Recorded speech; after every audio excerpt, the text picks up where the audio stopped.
This episode of the Commercial Real Estate Investor Podcast is brought to you by CRE Launch Pro, the only online course that walks you through the 5 steps of preparing you to invest in commercial real estate, packed with over 15 hours of video, 25 plus downloads and underwriting spreadsheets and case studies so that you can buy your first deal confidently.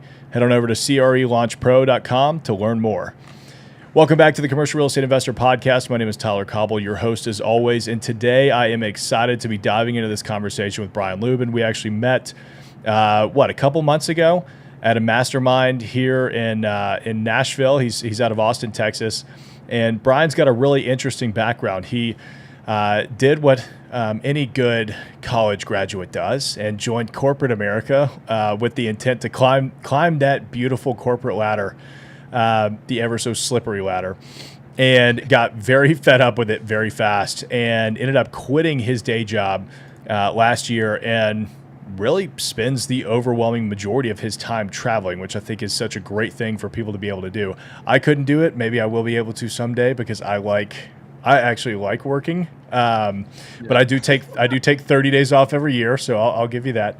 But I mean, you spent like 6 months in Europe as soon as you quit? Yeah, I spent 8 months in Europe when I quit, and now I'm we're recording this on a this Thursday, I'm leaving Austin, Texas to go back to Europe. So I'm doing a month and a half again. So I think I'm going to make it a recurring tradition. I'm doing 2 weeks of vacation and then 2 weeks of recovery. So when you say that I'm traveling, yeah, I am traveling, but I can operate my business from anywhere in the world. I'm not really with the wanderlust travel influencer crowd, right, where I'm like, oh yeah, let's sell everything that you own, hop up and just go travel around the world out of a backpack. I think that's stupid. No offense to you guys, but it's just like, for me, I'm like, let's get the foundation established first that it can continue to pay for whatever lifestyle you want. It's just, for me, for my big exciting life, I'm like, dude, I want to be able to operate my business anywhere with a Mac and a mic. So anywhere that I've got an internet connection, I want to be able to manage my real estate. I want to be able to buy more real estate, and I want to operate my business. That's what I want to do. So everything in my life revolves around those questions, which is why it matters knowing what the hell you want before you even begin the real estate investing journey. Yeah, I mean, I think that's the beautiful thing about what you've done with your work, is that you've actually crafted your income and your work life around your personal life, which I feel like so many people do the exact opposite, right? They're like, oh, I'm just going to work, and live for the weekends. And I've never been that guy. I'm like, dude, if I want to go do something fun on a Tuesday night, we're going crazy on a Tuesday night. Like, work can wait. But I love that you've done that. And obviously real estate has been a part of it, but you've got a couple of other ventures, including the Action Academy, which you've been hosting for, I guess, about a year now. And so I want to dive into more of that, but kind of tell us more about your background. Like, what were you doing in corporate America, and what made you realize, like, I got to get the hell out of here? Sure. And one thing to point on what you just said was like the weekends, like the whole idea of weekends. So it's pretty interesting if you go back in history and you look at people working and how we used to work. This whole 40-hour work week, retire at 65. Thing. This all started in like 1930s, 1940s with the industrial complex. Henry Ford made it popular with the factories, the assembly lines. So him and Rockefeller. I'm doing a lot of research for this for my book that I'm writing right now. So Rockefeller were like some of the big titans of industry, and so Rockefeller was one of the largest donors to the United States school system. So he was the largest single donor to the system privately. So he was the one that established the original school week, and then eventually established the original 40-hour work week, which it was originally like 50, 60 hours, and they brought it back down to 40. So he designed all of it to be getting people prepped and ready for his factories. Yeah, that's training. That's why they do the bells in between classes, and that's what it was all designed for. And it makes sense when you think about it. And that's why when people leave, so like the people that I speak to, I like to help people get financial freedom. That's awesome. But how many accounts exist like that, right? Nobody, not one person that I know of, talks about what happens after. Because my wholehearted belief is that anybody can go from 0 to financially independent within 3 years. I wholeheartedly believe that. If you pour all of your time, energy, resources, and you make it like your mission in life, say, I'm getting out of this, I'm paying off this debt, I'm becoming financially free in 3 years. You can do it through real estate and business. I guarantee you. Like, there's never been a better time in the history of the world to be able to do that. So you have a lot of life to live after. Like, I did it at 27. And so what now? Am I supposed to just like lay on a beach and do nothing for the rest of my life? No. And so it's just like, then people quit. And that's why I coach people on in my business all the time now. It's like people quit and they get enough passive income to not work. Now what? And everyone freaks out when you become an entrepreneur, you run your own thing because you have no idea how to manage your time. And everyone gets like so freaked out about that because we're like, we're such a high performer. Why are we so bad at time management? It's because you were spending your entire waking life up until this moment working off of somebody else's calendar through kindergarten, elementary, middle, high school, college. So that was me. Did that, went to corporate America, natural transition. And then you're prepped and ready, for the big leagues. You go into corporate. I did the corporate thing. I was in B2B sales. So I sold to businesses. So I started from the bottom of the company and went way to the top. I was number 8 out of 5,079 sales reps. So I was up in the top 10 and never cracked the top 5. Still salty about it, but it's okay. And dude, I made it to the mountaintop, and when you make it to that level, they're like, okay, we're going to promote you to sales manager. Then we're going to make you VP within 3 years. This is the progression. And then you start shadowing these people. And I started shadowing my boss and my boss's boss. And I was like, holy shit, y'all's lives suck. I was like, your life is worse than my life today. I was like, and you're making a little bit more money, but for the amount of time that you're working, not so much. If I'm really good at my job as a sales rep and I can now make $250,000, 30 hours a week. I was like, and you're working 60 hours a week and you're making 350, 400,000, you're actually making less per hour than I am. And it's all like management work and admin tasks and PowerPoints and conference calls. I was like, this is miserable. So look at your boss's boss. If that's the person that you want to be, sure, keep on trucking. I hope that you guys find happiness. But most of us, that's not the case. So I looked at my boss's boss. I was like, I hate this guy. I don't want to be that guy. So I started playing my escape. So I started buying real estate, bought single family, very, very not sexy, very boring. That's what I did to establish my base. Grew $4,000 of passive income a month coming in from co-living properties, nothing sexy. But that allowed me to just replace my salary just about, after taxes. I had like $45,000 salary and I house hacked. So I didn't have any housing expense. I didn't have a car expense. I buy my cars in cash. No debt, paid off my student loans through a company I started in college. So I'm debt free. I'm living for free. I've got $4,000 a month coming in. Now, granted, I've got $250,000 a year job. It's from 20,000 to 4,000. It's a big delta to, make up. But I was like, dude, if I wanted to, I could leave. And so originally I was like, okay, I want to leave through $20,000 a month of passive income, pure, true passive income. But more than anyone how effing difficult it is to generate $20,000 a month in true, pure passive income. Oh yeah. Like people have this fallacy where they think real estate passive income, cool, or I'll just hire an operator, right? Like it's easy. It's not. So how I made that delta up was actually through starting a podcast. It was completely accidental. And then that podcast turned into a media company through affiliate revenue. So my goal, the reason to tie all this together, my goal through all of this, before I bought the real estate, before I started the podcast, my goal was $20,000 a month in remote scalable income. So my coach said, does it all need to be passive? He's like, I bet you're still going to want to work, but just on your own thing. I was like, yeah, of course I'm still going to want to work and build my own thing. He's like, okay, cool. We'll figure this $15,000 out. I've got faith in you. And I did. But my caveat was, how can I do it anywhere in the world? And so that was like the bumpers that I put on my decision making. And then that's advice that I give to people. So people spend so much time picking all these asset classes and they don't have any reason to say no to anything. So that's what strategy is. Strategy is a set of self-imposed constraints that you place on your own decision making. And so when you have your vision, it's not necessarily telling you what to do, it's telling you what to say no to. Because every yes needs to be justified by 1,000 no's. I'll get off my soapbox. No, I mean, look, I completely agree with you. I was telling my girlfriend this the other day. I was like, if it is not a hell yes to me, it's a hell no. No. Like it's very binary. So if we're not all in on this decision, we're walking away. It's not even like but we're 80% there. Like, no, if it's not a hell yes, it's a hell no. And I think that that's a really great philosophy to live by when it comes to what kind of real estate do you want to buy, right? Like, I would rather spend time and wait longer to find the right piece of property than to just buy something to buy something. Because if you're buying a deal, or if you're starting a business, or you're doing anything, right, just to do it, it's going to be so draining on you. If physically, emotionally, you're not going to like it. You're going to get tired of it. You're going to put it back down, and you're going to be over it. Let's jump in the comments real quick. Goddess is saying, hi, guys. Watching on speakerphone at work. I love it. We're talking about leaving your job, listening at work. Playlist specialist saying, y'all, please help me leave my job for the land flipping. I am tired. Well, Playlist, hopefully we're going to have some really good takeaways for you today on how you can do that. I mean, land flipping is an incredibly profitable venture if you know what you're doing. I'm actually flipping a piece of land right now that I bought, I guess, a little over a year ago, 2 years ago.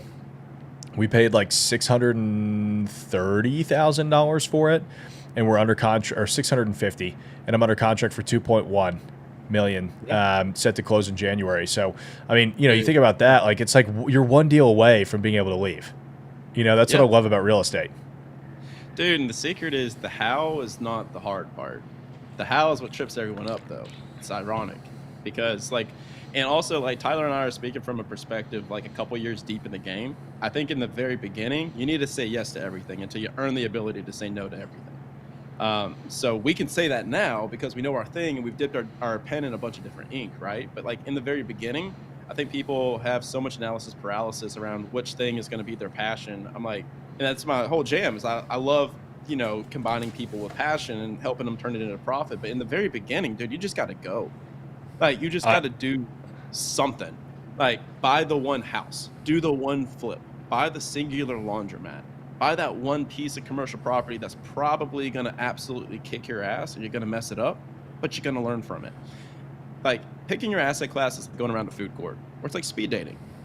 Everyone's looking to find their marriage and to find their forever partner. Like, dude, go around the food court, try the chicken, try the beef, try the seafood. Get a little bit of everything. Get a little bit of everything, dude. You will figure it out after a certain amount of time, and every single failure isn't a failure if you learn from it, because then you're like, damn, I hated that.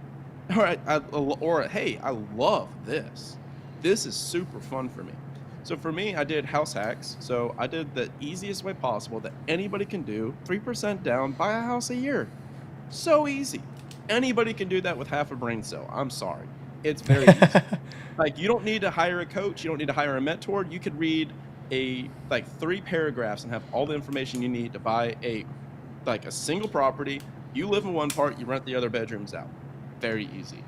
And I'm selling those properties today. 3-4 years down in the future, now I've got a couple $100,000 I'm going to sit on in cash and do something bigger now because I don't want to do that anymore. And that's okay. But it's like you earn that ability. So when you're trying to leave your job, the first thing you want to do is establish your foundation. So your foundation is the unsexy stuff. So people look for the sexy thing to leave their job, but that's not the case. You do the sexy stuff to build the foundation upon which you do the sexy stuff. So you guys see Tyler doing like the sexy commercial deals and the creative commercial deals after he brokered, thousands of deals already. And he did it as a broker, he did it as a flipper, he did it as an owner. And that were like very boring, repeatable, like over and over and over nose to the grindstone types of deals until you build expertise, and then you can do sexy stuff. So people see like the travel and everything, and they're like, "Oh my god, like I want to go do that." I'm like, "Yeah, you can, but let's get you a couple of non-sex, like very non-sexy things to be able to earn you the ability to start thinking like that." So it's just dip your toe in the water. It's so true. I mean, the number of 1,200 and 1,500 square foot leases that I had to do just to make ends meet and pay my bills back in the day. It's funny looking back on that now. And the thing is too, like, I'm at a point where I want to be doing $100 million deals, but we've mostly done $5 to $20 million deals. So, I was working on this today, is building a roadmap to $100 million.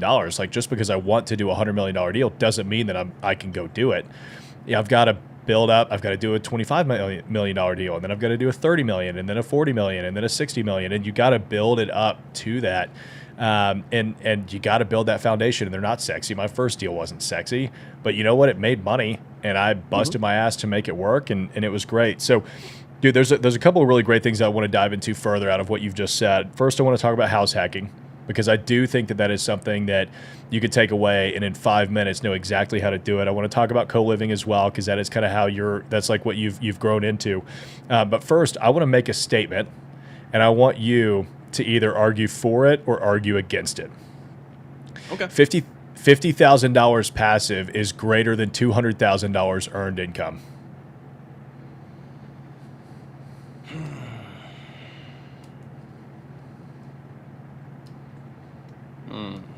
I know I'm putting you on the spot. It depends. I would say. Let's hear it. So, earned in your own business or earned as an employee? Earned as an employee. So $50,000 passive, like truly for sure. passive. Yeah. For sure. 50,000 completely passive over 200,000 earned for sure, because like here's the thing, you reach a ceiling. So that 50,000 passive has no ceiling to it, you know, but now that has become your floor. Now with your W-2, 200,000 is probably your ceiling, or you're getting close to it, and now your floor is zero because you can get fired at any time. So even from a security standpoint, I would take that 50,000 all day and then go start my own thing. But $200,000 of like business income, that's more fun for me. I actually enjoy that more than real estate. Oh, for sure. I mean, and I'm kind of getting to that point too, where, you know, doing the whole YouTube and content thing and selling the courses, like the amount of money that I'm starting to make off of that is coming closer to the real estate side. It's not nearly as close, but compared to what it was 2 years ago when I just, you know, or 3 years ago when I just started doing this because I had nothing else to do, like it's pretty interesting to watch that grow.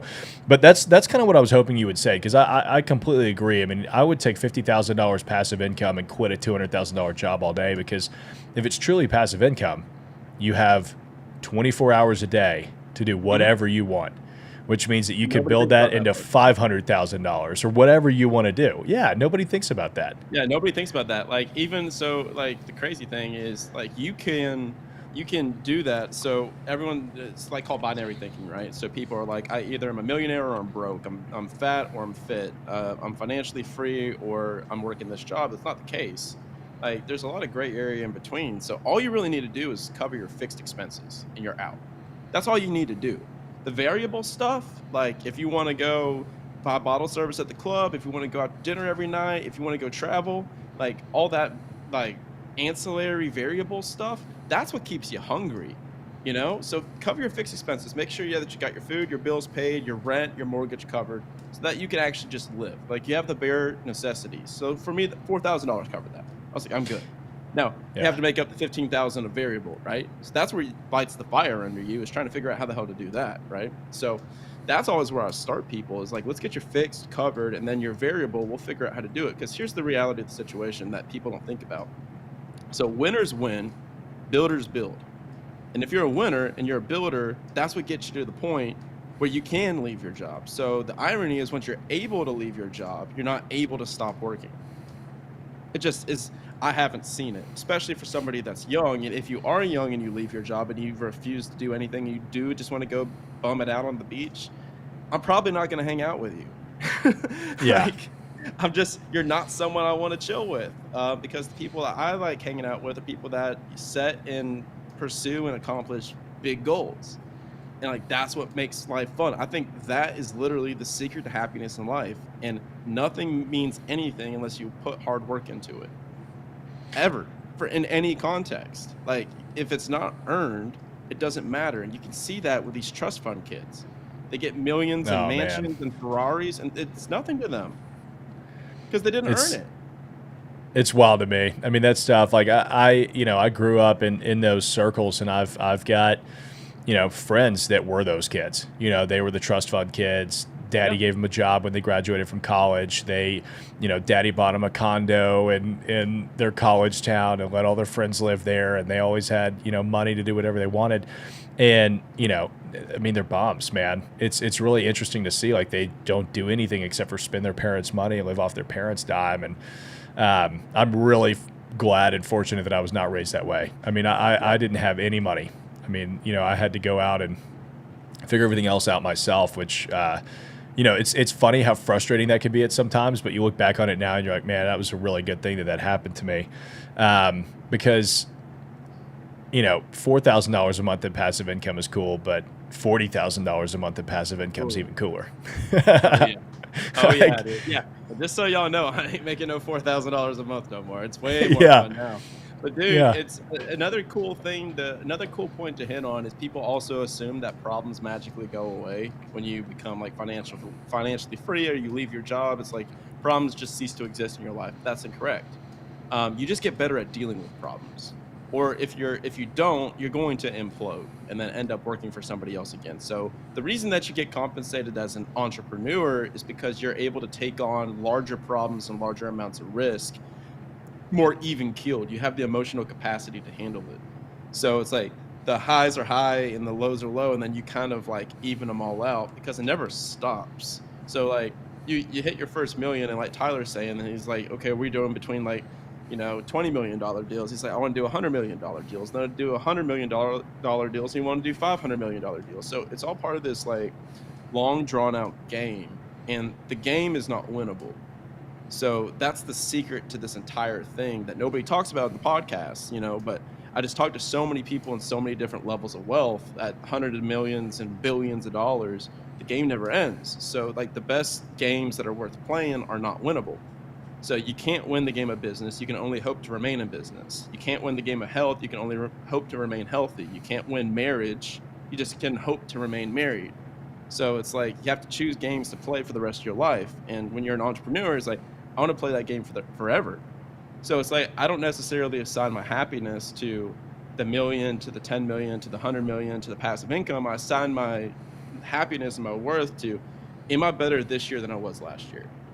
And then when the problems come up, instead of viewing them like these crazy problems that you have to deal with and you're like super pissed off, how I view them is it's like going to the gym and doing a really heavy leg day. Like sometimes when you're under the squat rack, it's very, very uncomfortable all the time if you're doing it right. But then it builds you stronger and it grows your muscle and it's forced discomfort. And then you grow stronger from that. So it's like Tyler can have a commercial building burn down and then go through the insurance process to replace it and everything. And then the next time it happens, if it were to happen, he's like, oh, that's a Tuesday. It's a bigger problem. So problems never go away. They just look different. Yeah. And I think, the first step towards getting this is getting your expenses fixed. Right. Yeah. I mean, this always surprises a lot of people, but up until September when I bought my house, which I refused to buy a house before that. But I found this nice piece of property that's basically serves as a retreat, which I really, really need. I lived off of less than $60,000 a year. And, no matter how much, I mean, even in September, we owned over $40 million worth of real estate. Actually probably over $50 million at that time of real estate. And, my expenses were less than $60,000 a year. But when I first started my company when I was 25 back in 2018, my expenses were probably between 40 and 60. And that was it made it so easy on me to leave and start my own business because my expenses were low. So how do you advise people on like first fixing their fixed expenses? It's super easy. It's way easier than most people make it out to be. Everyone focuses on like the 80% of things that don't matter and the 20% of things that do matter they ignore. So I'm like, once again, I have the data points. Like I'm literally writing the book on this. So 51% of the average American's monthly expenses are between two categories, like housing and transportation. That's it. So if you can figure out how to take care of housing and transportation, that's 51%. Like that's half of your monthly expenses right there. Oh yeah. So, I mean, it's that easy. So everyone's talking so much about like doing the Starbucks, cut back on avocado toast, like don't eat out, like meal prep every single meal. I'm like, dude, that's like not moving the needle. That's like walking 5 minutes on a treadmill at the gym and expecting to lose weight. It doesn't really move the needle.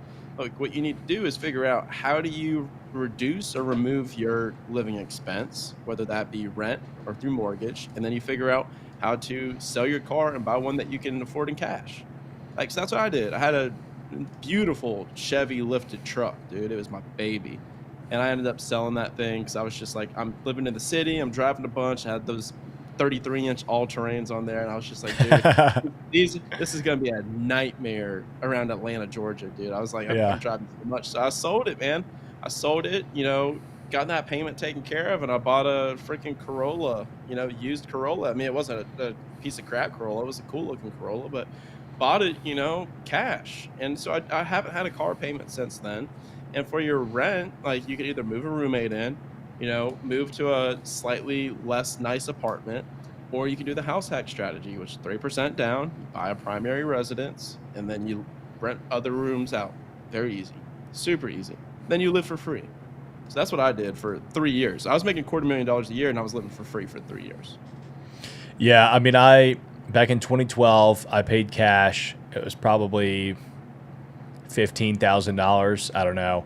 Paid cash for a 2007 BMW. Yeah. Right? Like, I wanted something that was nice, but I also bought it 5 years used.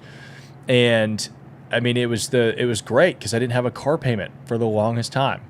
Up until, I mean, honestly, up until I bought my house, I always lived with a roommate. There was 1 year in the last 10 where I didn't have a roommate, and I spent so much on rent that I just looked at myself in disgust. I was like, why the hell would you do this? And so, I had roommates. I mean, it's totally fine. I'm working 99% of my time anyway, so I'm never home. When I am, I'm like going straight to bed. It was never a big problem.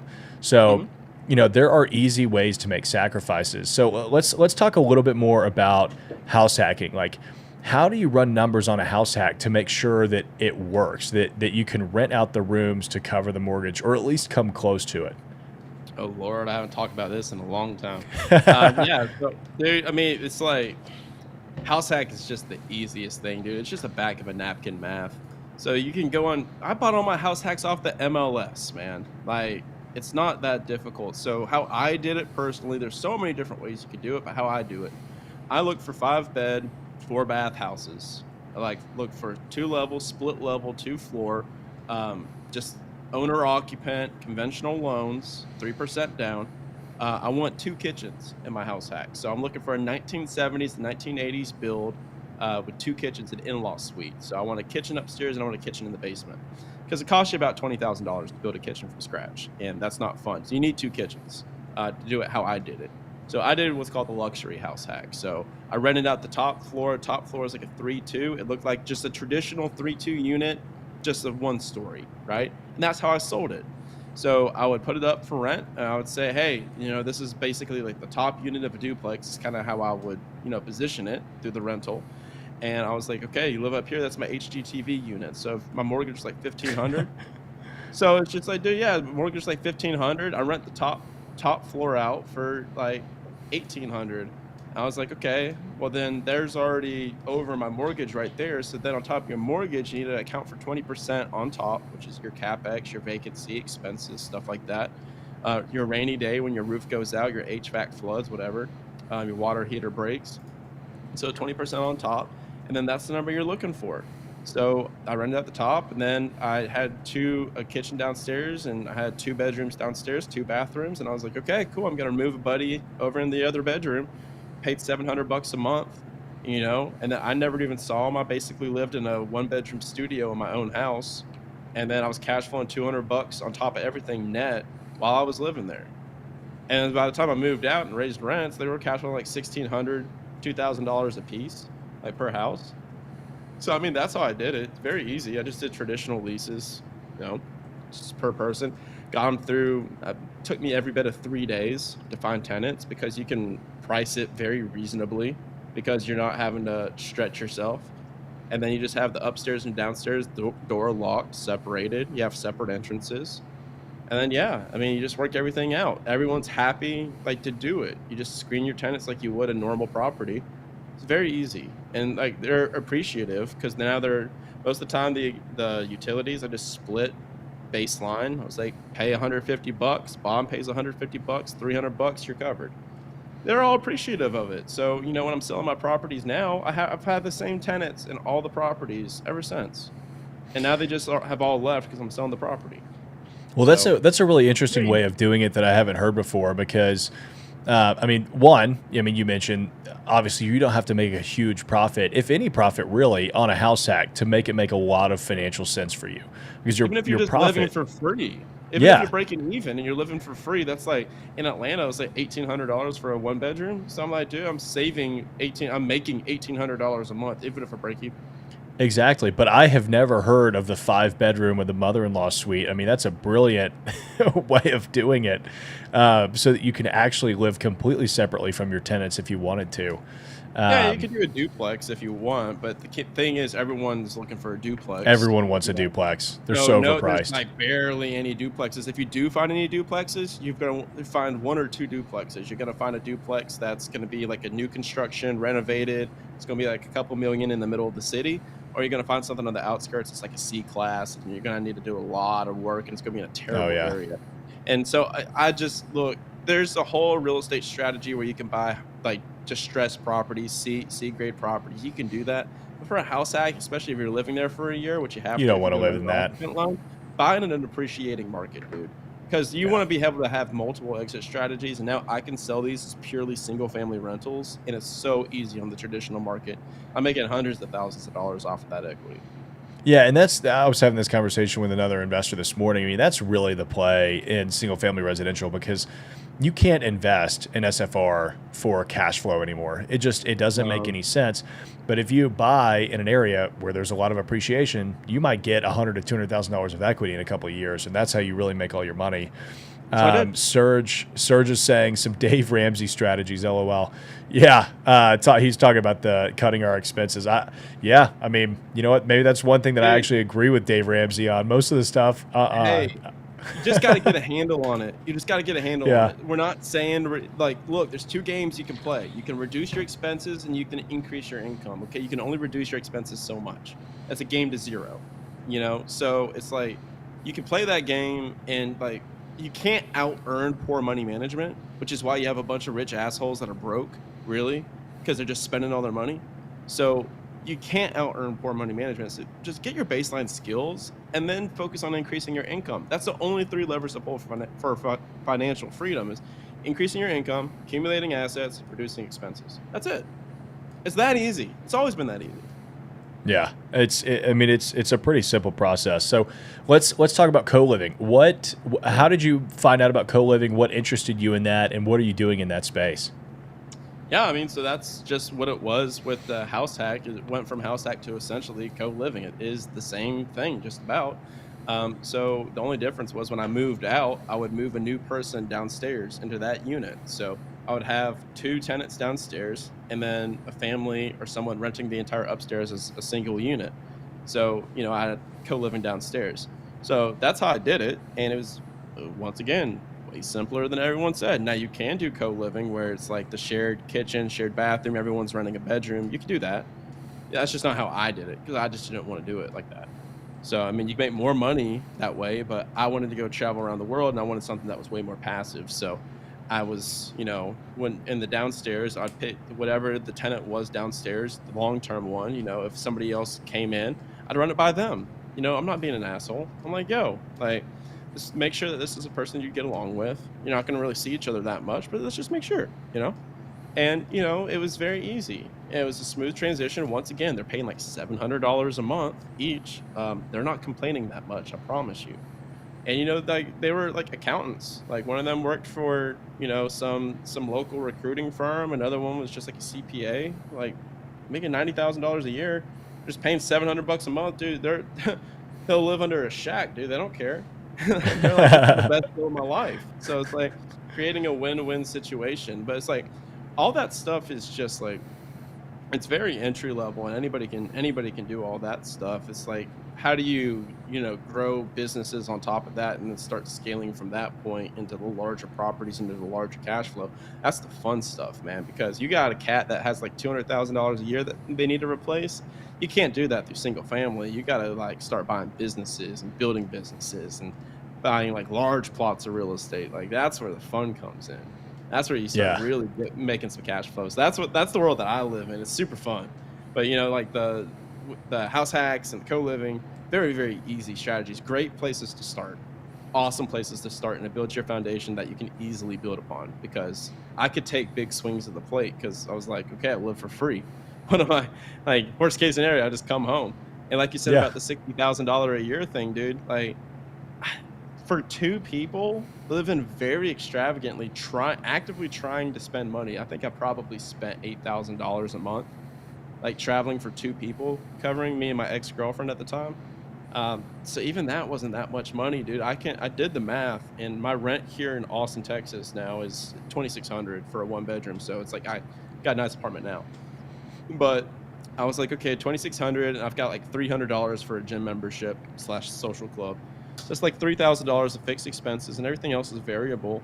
So I was like, dude, honestly, all I really need is like $7,000-8,000 take home, and I can go travel, to Europe once a month if I felt like it. I could do anything I want, off of that. It's not that Yeah. much money. It's really not that. It's not that much. No, I mean that's the really cool thing about it. But that's a good transition into, talking about what are you doing today. I mean, now that you quit last year, so it's been 1 year, a little over, since you left corporate America and you've been building this. I mean, how are you balancing your time between travel, doing the things that you want to do, and then building your passive income as well? Yeah, so I'm not focusing on passive income at all anymore. I just don't want to. That's just not the season that I'm in right now. I don't know what you want to call it. I don't know if you want to call it active income. Um, I don't know. I actually don't know what you would label it. It's my business income. So I don't know what category we would put it under. But for me right now, I'm selling my real estate because the only thing I'm focused on is my business. That's all I care about. Because the cash flow that I can generate through my company far surpasses anything that I can do in real estate in about 1/20th of the time. So it's like, so what happened was, so I quit in March of 2022. And then when I was traveling, I was still producing my podcasts every day. So I do a podcast every single day, daily. I didn't I don't, realize you did it every day. That's a yeah, lot. every day. Yeah, no, I do not miss. So I produce a daily show, Action Academy podcast. And through that show, I make about between $150,000 and $200,000 through like affiliate revenue, which I don't anymore because I didn't necessarily like cancel my affiliates. I just am not talking about them now because I have my own thing, because I came to a realization here, which I'll get into. So I made 167,900 last year, 2022, from podcast affiliates, on top of like the $40,000 of passive income through my real estate. So that's what replaced my job. So I did those, and I was like, between the podcast and between my real estate, I was living just fine while traveling around the world. So that's what I did. And then I got bored, and nobody talks about that. I'm like, okay, Oh, dude, it's so true. It yeah, I'm happens all the like, time. because when you stop winning, then you're like, okay, I'm not a winner anymore. And when you're not a winner anymore, then you're like, okay, well, how can I have confidence? You can't, because you're not you anymore. You're not winning. You're not taking down big deals. You're not closing big deals. You're not doing big things. You're just existing. And that's awful. And I don't want to do that ever again. So I got quiet. I shut up. I listened and just kind of relaxed for a bit, and allowed myself to have that period of time where I could really think about what I wanted to do next. And the answer that came to me was I was thinking too much about me, and I needed to transition to we. So I interviewed Ben Kenny on my podcast. He's a stud in the Keller Williams world. He's about 100 millionaire. He works under Gary Keller. Dude's an entrepreneurial stud. And he talked about this concept of, make a million, net a million, and then like help your team make a million. So there's like different levels to the game. I was like, wow, what an interesting concept. I never thought about like that before. It's like, yeah, so first you want to make $1 million in your business. Like, hell yeah, I made $1 million. He's like, then the next level is, how do you net $1 million as the owner? How do you take home $1 million a year? He's like, then after that, how do you get your top 5 team members to take home $1 million a year? How do you build a life and a business that's so big that your top 5 team members take home $1 million a year? Then he's like, then how do you get your top 20? And I was like, ooh. And I was like, this is fun. And he was like, yeah, if you're a solo entrepreneur, he's like, there's no, and this is his opinion, but now after hearing his opinion, it kind of changed how I viewed things. Before I was like, I want to stay lean and mean. But he was like, dude, he's like, you can impact the world the most by creating jobs that mean something for other people. He's like, so I build these massive companies that I can employ these people and take care of these people, and I can fix the problem by being like that person, to creating something to replace it with. So if somebody hates their corporate job, he's like, I can create one where they can become financially free within the company and within the vision. So I thought that was so cool. And anyways, that led me to, I was like, okay, I left corporate America and now I'm traveling full time. This is super fun. I was like, I want to help 1 million other people do that.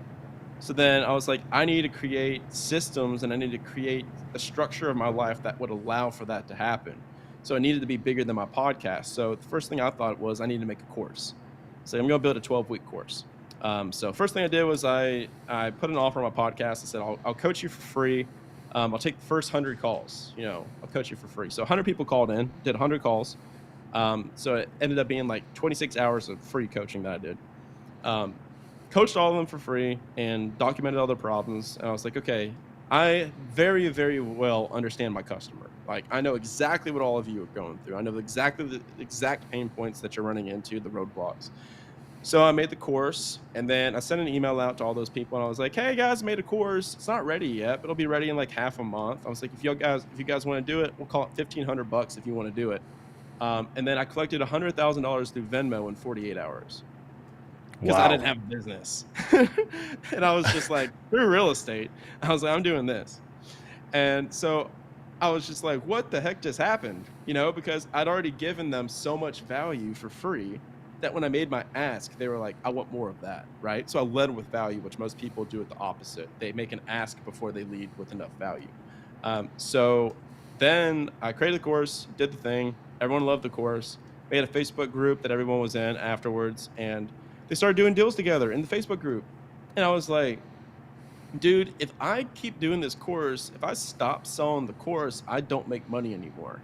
And I was like, plus, like a 12-week course isn't really going to do the thing. Like, it'll give you the information, but you're not going to have enough time to implement the information. I was like, this is the wrong business model, right idea, wrong model. I need to change this to an annual mastermind model. So what we pivoted to was changing that into a mastermind Action Academy community, and then including that 52-hour course is like the 30-day onboarding material for free.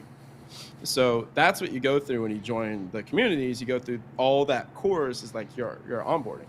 So it's like week 1, you create your vision. Week 2, you create your goals. Week 3, you get your accountability. Week 4, you pick your asset classes. So it's stuff like that's very methodical. And then I created the community, and now we're on pace for 1.3 million in annual recurring revenue this year. So I was like, why do I care about cash flow when I've got recurring revenue right here? And so now it's a different game that I play where I'm not doing sticks and bricks, which I will in the future, probably next year when I have my business, structured and systematized where it's not involving me 100% of the time. But like for me right now, it's like I'm bringing in about 25 new members a month, 25 to 30. It's $4,500 a year to join. So I'm like, dude, like they're getting an insane value. It's very cheap for them. And I'm getting an insane value because I can hire a team. I can build out systems. I can hire coaches. And now I'm building my own business. And so I can live off of that. I can do anything that I remotely want to do in my entire life through that. And I can help a bunch of other people hit their financial goals at the same time. So it's just like an absolute no-brainer, dude. It's the most fun thing I've ever done in my life. This is what I was meant to do. I can totally see that. I mean, I could tell by the way that you talk about it and how committed you are to it, because we've talked about this before on your podcast, but your TikToks and your Instagram reels are popping up on my page all the time because you're committed to posting every damn day. Like you do it every single day, and that's really what it takes if you want to stand out. And I think that's really interesting. I mean, obviously with this being a commercial real estate podcast, I'm going to bring it back to the real estate side of things real quick, but a lot of people get it in their heads that real estate is the end all be all. And I don't think that that's true, even though I am, big in the commercial real estate space.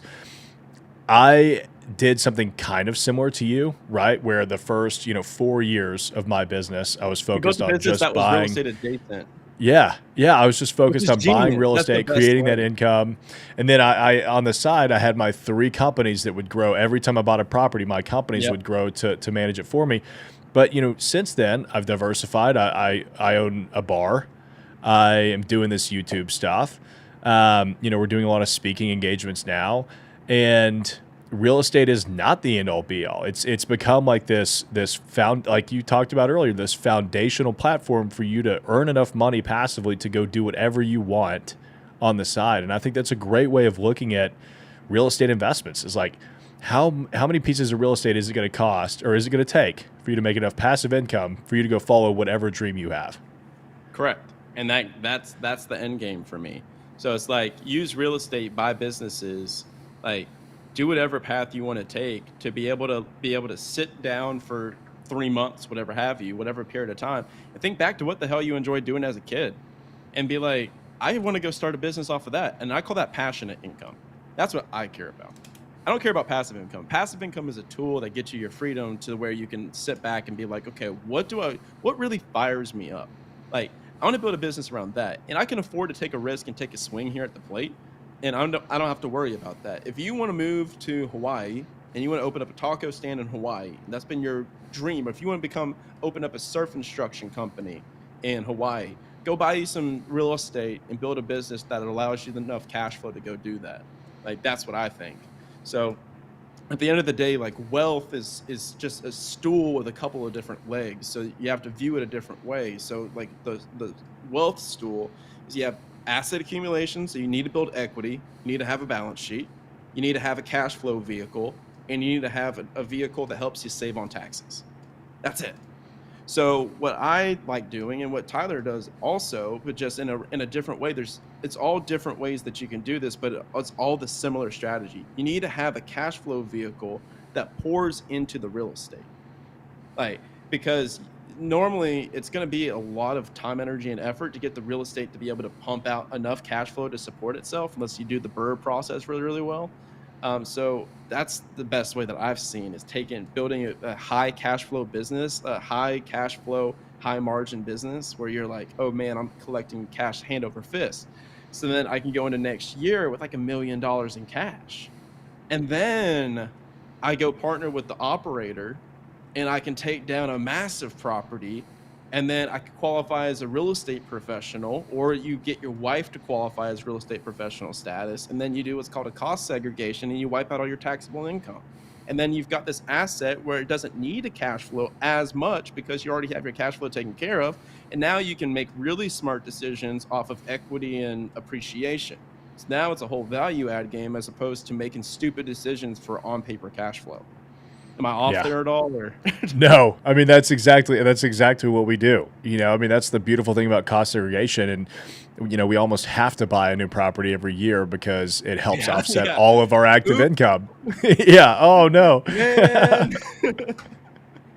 That's the game. That's great. That's Yeah. the game, and that's what you see. So you see these the smart ones.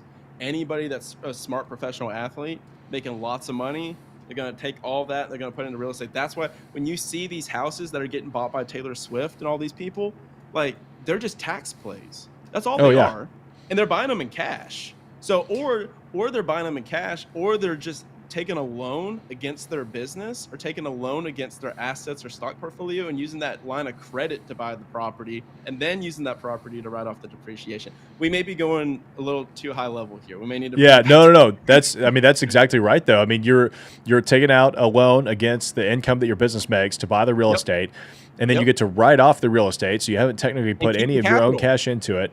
You keep the capital, and you get to write off any interest payments that you're making to the bank. So Bingo. it's just you get benefits all over the place. So Brian, this has been a great conversation, man. If anybody listening to the podcast wants to learn more about Action Academy or anything else you've got going on, how can they reach out to you? Dude, go check out Action Academy podcast. We have a lot of commercial real estate on there, guys. Don't worry. Me and Tyler just had a very wide-ranging conversation, but we do a lot of real estate, was a a lot good of one. business acquisition on the show. So that's the point of the show. We get you out of a job you hate, so you can build passion around your, you can build profit around your passion. So, real estate, business acquisition, entrepreneurship. If you want to learn how to do all of that, that's the show 5 days a week. We've got all of your favorite influencers on there. Anybody that's big in real estate has been on the pod or is coming on the pod. The Pace Morbies of the world, the Ryan Pinedas, the Tyler Copples. We've had some billionaires on there. We have Brandon Turner on there. Any author that you want is on there. Um, I always recommend listening to the show first. If you listen to at least 3 episodes and you really enjoy what you're hearing, know that information was never the answer. Implementation is. And so if you want to be held accountable to implementing the lessons that you learn in the podcast, that's where our community comes in. We help you get out of your job within 6 to 12 months through real estate and business acquisition. We'll kick your ass and hold you accountable to the measures that it takes to produce that. So that's my business. So Action Academy, check it out. I love it. We'll kick your ass and hold you accountable. That's exactly what everybody needs. That's the secret sauce. Yeah. That's awesome, man. Well, thank you everybody for joining us live. What's going on to everybody listening to this on the podcast? This show is sponsored by CRE Launch Pro, my commercial real estate course on investing for beginners. Go check it out, crelaunchpro.com. See you guys.